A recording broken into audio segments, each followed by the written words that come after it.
jungle.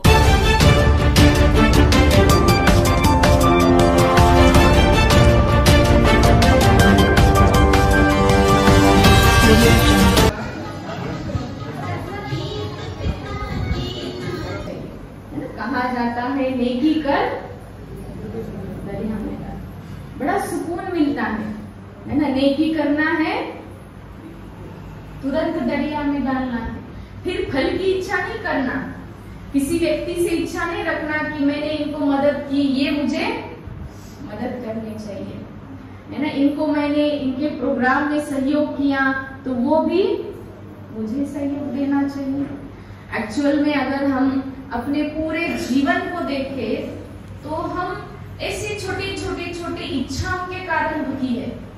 हमारे pass सब कुछ है, खाने के लिए है, पीने के लिए है, रहने के लिए है। जहाँ 2 जोड़ी कपड़े की आवश्यकता है वहां भगवान ने 50 जोड़ी दिए हैं, फिर भी हम दुखी क्यों है?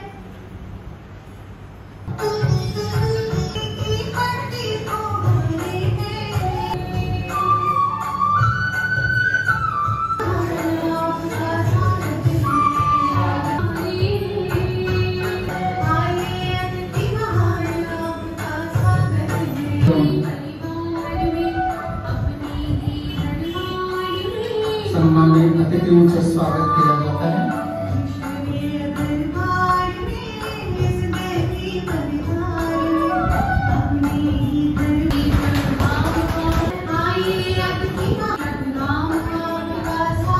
सम्मानित अतिथींचा नागरिक रक्षाबंधनाच्या पवित्र सूत्राने पवित्र रक्षाबंधनाच्या निमित्तानं गांधीजींचं आणि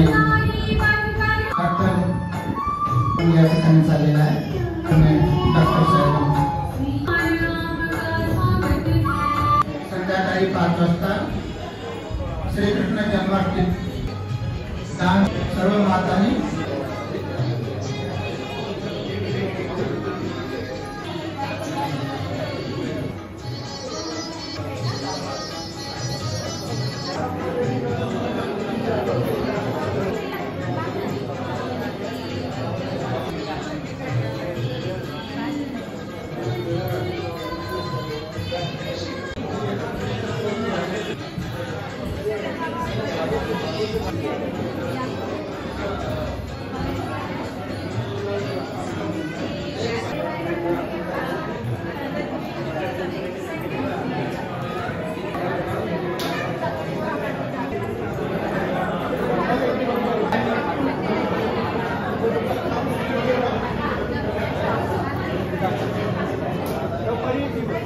नमस्कार, आपण पाहत आहात ताजा हालात न्यूज लाईव्ह.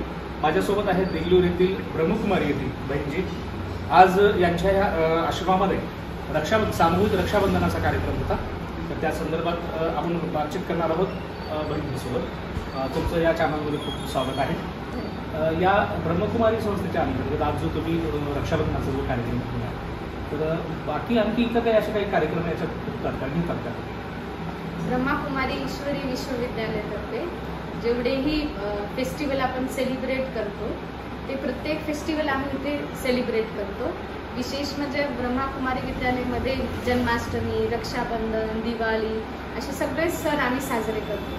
तर याच्या पाठीमागचा उद्देश आहे की ब्रह्मकुमारी ईश्वरी विश्वविद्यालय आध्यात्मिक संस्था आहे आणि प्रत्येक जे सण आपण साजरे करतो त्या प्रत्येक सणामागे एक अध्यात्म आहे. पण आज आपण कलियुगामध्ये फक्त विधी करत आहोत, पण त्याच्या पाठीमागचा अध्यात्म विसरून जात आहोत.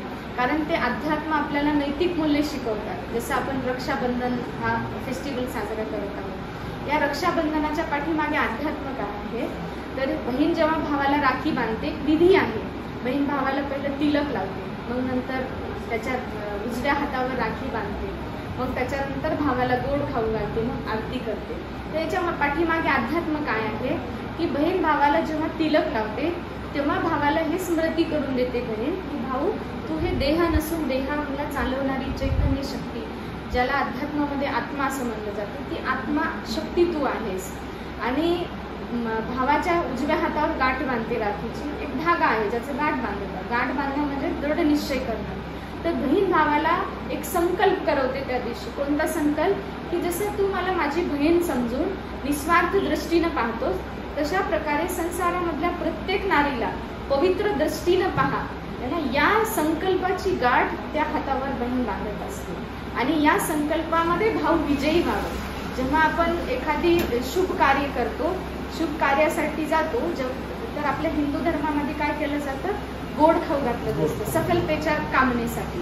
तर बहीण ही भावाला गोड याच्यासाठी खाऊ घालते, कारण भावाने जे संकल्प केलेला आहे की माझी दृष्टी मी पवित्र ठेवणार, प्रत्येक नारीला मी पवित्र दृष्टीनं बघणार, बहीण समजून बघणार.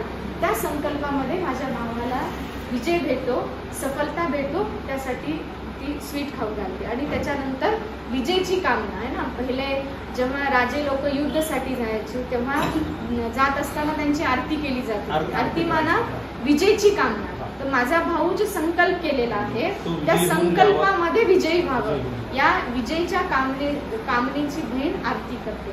तशा प्रकारे जेही फेस्टिवल आपण साजरे करतो त्या प्रत्येक फेस्टिवल मागे अध्यात्म आहे आणि त्याच्या पाठीमागे नैतिक मूल्य आहे. जर आपण त्या नैतिक मूल्याने आपण जर साजरी केली, त्या भावनेनं जर साजरी केली, तर आपलं समाज खूप चांगलं बनू शकतं ना. जसे आपण रक्षाबंधनानिमित्त बहीण भावाचं जे निस्वार्थ प्रेम आहे, जर तीच भावना आपण प्रत्येक नारीसाठी ठेवली तर या संसारामध्ये कोणीही असुरक्षित महसूस करणार नाही. आज आपण समाजामध्ये कित्येक न्यूज ऐकत आहोत घटना. तर या सगळ्या का घटत आहेत? कारण नैतिक मूल्याची कमी है ना. म्हणून परमात्मा आम्हाला शिकवतात की याच्या पाठीमागे जे अनैतिकता आहे किंवा त्याच्या पाठीमागे जे अध्यात्मार्थ आहे त्याच्या सहित तुम्ही फेस्टिवल साजरे करा. म्हणून ब्रह्माकुमारी विद्यालयामध्ये आम्ही प्रत्येक सण साजरा करतो आणि त्याच्या पाठीमागचा जो अध्यात्म आहे तो प्रत्येक माणसाला सांगून त्यांच्या नैतिक मूल्याला जागरण करण्याचे कार्य करतो. या ब्रह्मकुमारीच्या या आश्रमामध्ये बाकी सत्संगाचे असे काही कार्यक्रम नेहमी असतात. तर ह्या कार्यक्रमामध्ये अनेक असे विषय घेऊन तुम्ही करता आणि हे आज सगळं पाहिलेलं आहे. तर दुसरे आणि कुठले जे सण आहेत त्या सणाचंही तुम्ही महत्त्व या माध्यमातून पटवून देता. जसं दिवाळी आहे, आपण दशहरा साजरा करतो ना. दशहरा माना रावण की हार, राम की जीत. अब राम कौन है और रावण कौन है? अब हम हर वर्ष सब जाकर के रावण को जला करके आते हैं, फिर सोना लूटते हैं. तो इसके पीछे अध्यात्म क्या कहता है कि रावण माना बुराई, राम माना अच्छाई, है ना. ये जो दिखाते हैं ना कि रावण ने सीता को चुरा करके लेके गया, फिर उसके बाद राम वहाँ गए, उनकी युद्ध हुई, है ना. फिर उसके बाद रावण हार गया और राम जीत गए. तो परमात्मा कहते हैं बुराई के ऊपर अच्छाई की जीत को दर्शाता है दशहरा. तो हम अगर राम की सीता रावण ने चोरी की, अब वो झगड़ा किसका है? राम का और रावण का है, आपका और मेरा तो नहीं है ना. फिर हम जाकर के क्यों दशहरे को राम को जला रहे, जबकि आपकी सीता तो चोरी नहीं हुई है. तो राम जी की सीता चोरी हो गई थी ना. तो इसके पीछे का अध्यात्म है कि रावण माना बुराई, राम माना अच्छाई, परमात्मा माना राम, रावण माना काम, क्रोध, लोभ, मोह, अहंकार. इसलिए रावण को 10 शीश दिखाते हैं. 10 शीश माना कहा जाता है कि नारी के अंदर के 5 विकार, नर के अंदर के 5 विकार. तो काम, क्रोध, लोभ, मोह, अहंकार, ये मुख्य 5 विकार हैं. छोटे छोटे बहुत सारे हैं, लेकिन ये 5 विकारों का प्रतीक रावण है. इसलिए हम सभी क्यों रावण को जला रहे हैं? क्योंकि ये 5 विकारों के कारण ही हम सभी क्या है? दुखी है ना. इसीलिए हम भगवान कहते हैं आपने वो पुतला तो जला दिया, लेकिन अंदर जो हमारे अंदर अहंकार भरा है, क्रोध भरा है, ईर्ष्या भरी है, जब तक हम उसको नहीं जलाएंगे तब तक इस संसार में राम राज्य नहीं आ सकता है. तो सच्चा दशहरा वो है जब हम अंदर के रावण को जलाए और हमारे अंदर के राम को जलाए.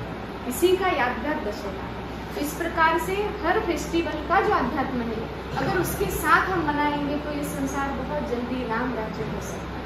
यही ब्रह्मा कुमारी विद्यालय में शिक्षा दी जाती है.